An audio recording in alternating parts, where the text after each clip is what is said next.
This movie starts with a boy named George Foreman and his family. At that time, George lives with his mom, Nancy Foreman, and 3 siblings in a simple house. George's family doesn't have a lot, and sometimes they have to share a small amount of food among all of them. But even in tough times, Nancy always reminds her children to be thankful to God and prays with them before meals. However, George has a hard time believing in God because he's grown up in poverty.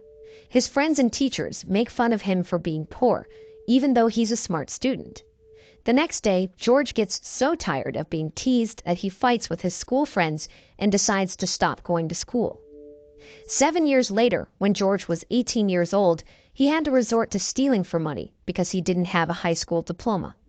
One night, George and his friends attempted to steal money from a man, not knowing he was a police officer, when they saw his police badge in his wallet. Panicked, George decided to run away to avoid getting caught by the authorities. On his way back home, George stumbled upon a TV ad for Job Corps, a government program that provides housing, food, and job skills training for young people who dropped out of school. Participants also receive a monthly allowance during their training. Recognizing this as a great opportunity, George immediately talked to his mom and asked for permission to join the Job Corps program. Nancy supported his decision and encouraged George not to give up on his dreams of becoming successful. With his mother's support, he became even more determined to start his new life in the dormitory. The next day, George signed up for the training program, and when he arrived in his dormitory room, he was surprised to find that Nancy had given him a new pair of shoes and a note with her message and prayer for him. Soon after, George, who didn't want to waste this opportunity, was seen studying diligently until he suddenly realized that the shoes from Nancy had gone missing. One day, during lunchtime in the cafeteria, George and his friend, Desmond, noticed that someone was wearing George's shoes. In response, George quickly pursued the shoe thief, who fled and hid in a locked room. Fueled by anger, he forcefully punched a hole in the door to gain access and demanded the thief return his shoes. However, his actions were interrupted by Doc Broaddus, the security guard responsible for the dormitory building. Due to the commotion and damage caused to the dormitory facilities, George was expelled from the Job Corps program. Shortly after, Doc immediately escorted George to the nearest bus stop, but George begged with him not to send him home, as the Job Corps program was his only chance to change his future. Sympathizing with his situation, Doc proposed an alternative that he suggested that George could start training as a boxer. Seeing George's strong physique and potential, Doc believed he could become a successful boxer, despite George's lack of knowledge about the sport. Despite his initial uncertainty, George agreed to take up that offer. Soon after, Doc brought George to the boxing training facility. After some preparation and an explanation of the boxing rules, George had his first training session, facing off against an amateur boxer who was in the training area. Unfortunately, George had no understanding of boxing techniques and ended up losing the match. He felt embarrassed as others laughed at him. In the dressing room, Doc approached George and encouraged him not to be influenced by others' opinions, as it could distract him when he competed in the ring. Besides that, Doc also emphasized that George needed not only strength to attack his opponent, but also a good understanding of various boxing techniques. After the group training sessions, Doc started teaching George the fundamentals of boxing techniques and also advised him that to control a match in the ring, he must learn to control his mind. With weeks of dedicated practice, George played more practice matches and eventually managed to win one. On another occasion, George approached Doc with a request to compete in the World Heavyweight Boxing Championship. There he showed Doc a boxing magazine and expressed his desire to become a successful boxer like Joe Frazier. Seeing George's enthusiasm, Doc explained that George needed to win several professional matches first to qualify for the World Championship. So, Doc suggested that George spend a year training and preparing himself before entering the stages of a world boxing competition. A year later, George participated in amateur-level selection matches in Mexico. During one of these matches, George found himself in a tough spot against his opponent, but managed to turn the situation around and win the match, earning a spot in professional-level matches. When he returned from Mexico, George visited Nancy at her workplace to share his achievements with her, and she was overjoyed to hear about her son's success. A few days later, George followed Doc's instructions and headed to Oakland, California, to train for boxing. At the airport before his flight to Oakland, he bumped into a lovely journalist named Paula. At that time, they were both attracted to each other and had a chat, even exchanging phone numbers before they parted ways. When George arrived at the boxing training center in Oakland, Doc introduced him to Dick Sadler, a former professional boxer who would be his boxing trainer while in the city. Before starting the training, Dick reminded George to be mentally prepared because professional boxing wouldn't be easy. A year later, in 1969, George had his first professional boxing match.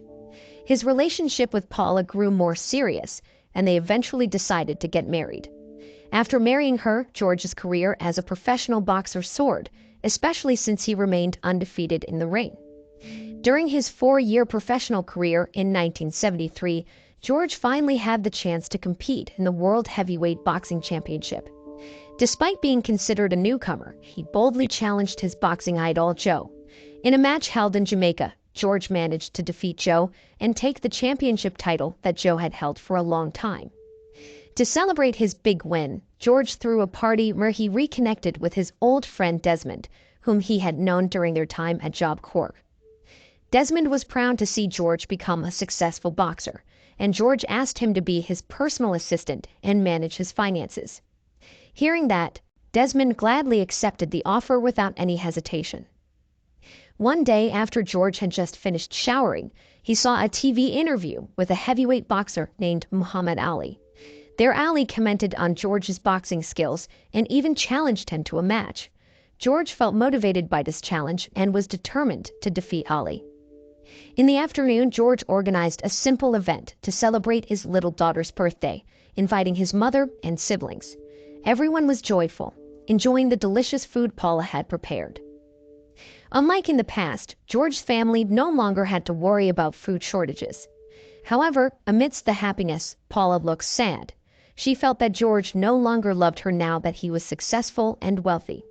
After they argued about this issue following the meal, Paula decided to divorce him. A year after his divorce, in 1974, George accepted Ali's challenge to a boxing match.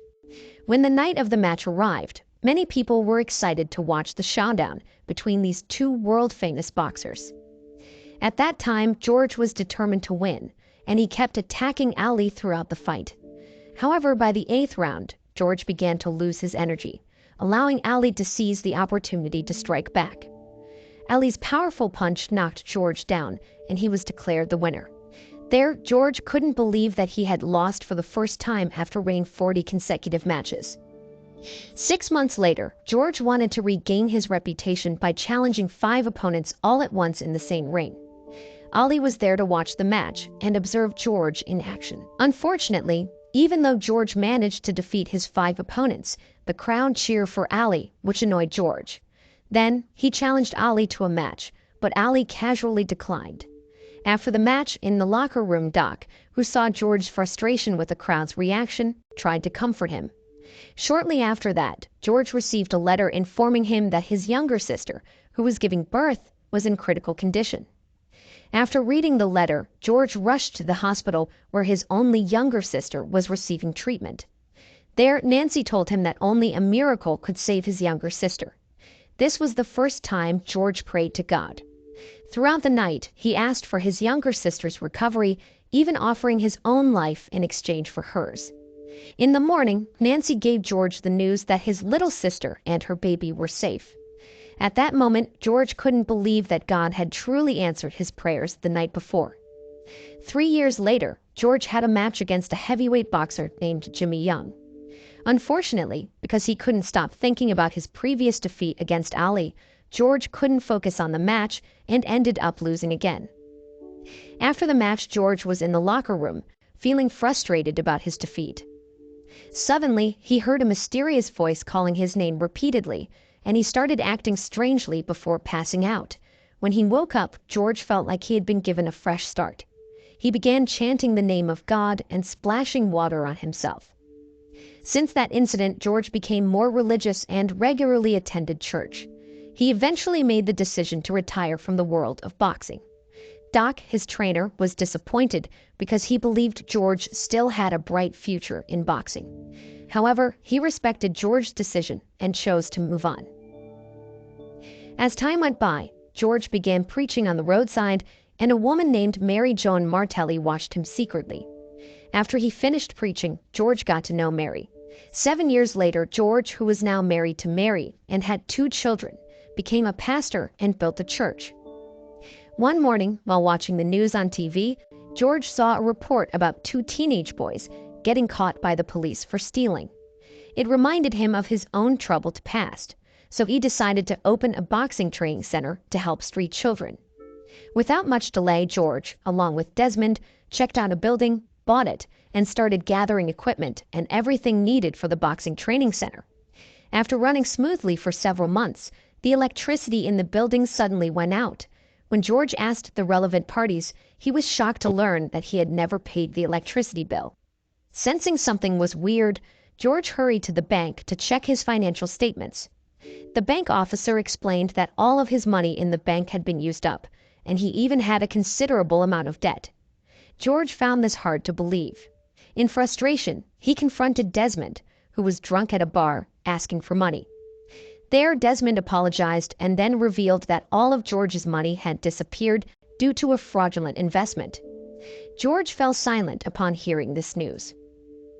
The next day, George tried to make money by becoming a model for advertisements and selling souvenirs to his fans. But even with all his efforts, he couldn't earn enough to pay off his bank debts. As a result, the bank took away George's sports center to cover the debts.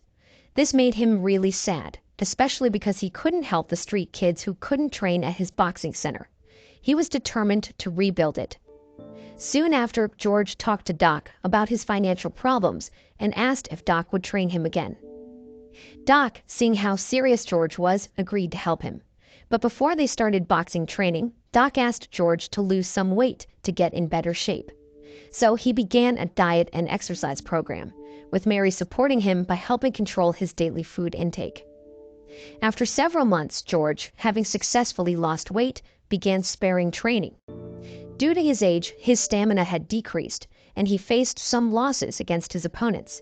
But George didn't give up. He kept training for the next 2 years, and in 1987, he challenged a professional boxer to a fight. To everyone's surprise, he won and regained his status as a professional boxer. The news of George's victory became a hot topic in the media, especially after he won several more matches, making his comeback in the world of heavyweight boxing remarkable. One day, George faced off against a world champion boxer named Michael Moorer. During the match, George seemed to be in a tough spot against his opponent. By the 9th round, Doc became worried about his safety and asked the organizers to temporarily stop the match. But George refused and signaled to Doc that he would win. When the bell rang to resume the fight, George kept his promise to Doc and gave it his all in the ring. He managed to win the match that night, leaving all the spectators in disbelief. They couldn't believe that George, who had been away from the boxing world for a dozen years, could become a world champion again. Amidst the cheers of the crowd, George knelt down to thank God and also expressed his gratitude to Doc, who had trained him once more. George's victory made him the oldest boxer in history to become a world champion, and he received an award for this remarkable achievement. In the final scene, it showed that George and Ali had finally become good friends. Besides that, Doc was honored by being inducted into the World Boxing Hall of Fame in 1998. And the film ends. The moral lesson from this film is be thankful if you lose your shoes, cause maybe in the future it will lead you to be the best boxer and preacher. Thanks for joining me on this cinematic journey, fellow movie buffs. If you enjoyed diving into the world of film with me, don't forget to subscribe to Cinemax and hit the bell icon to stay updated on all the latest movie reviews heading your way. Your support means the world to me. And hey, if you liked what you saw, give this video a thumbs up to let me know.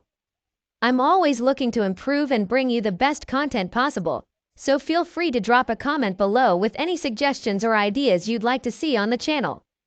Remember, the magic of the movies never stops, and I'll be here to guide you through it all. Until next time, stay tuned, stay awesome, and keep the popcorn popping. See you at the movies!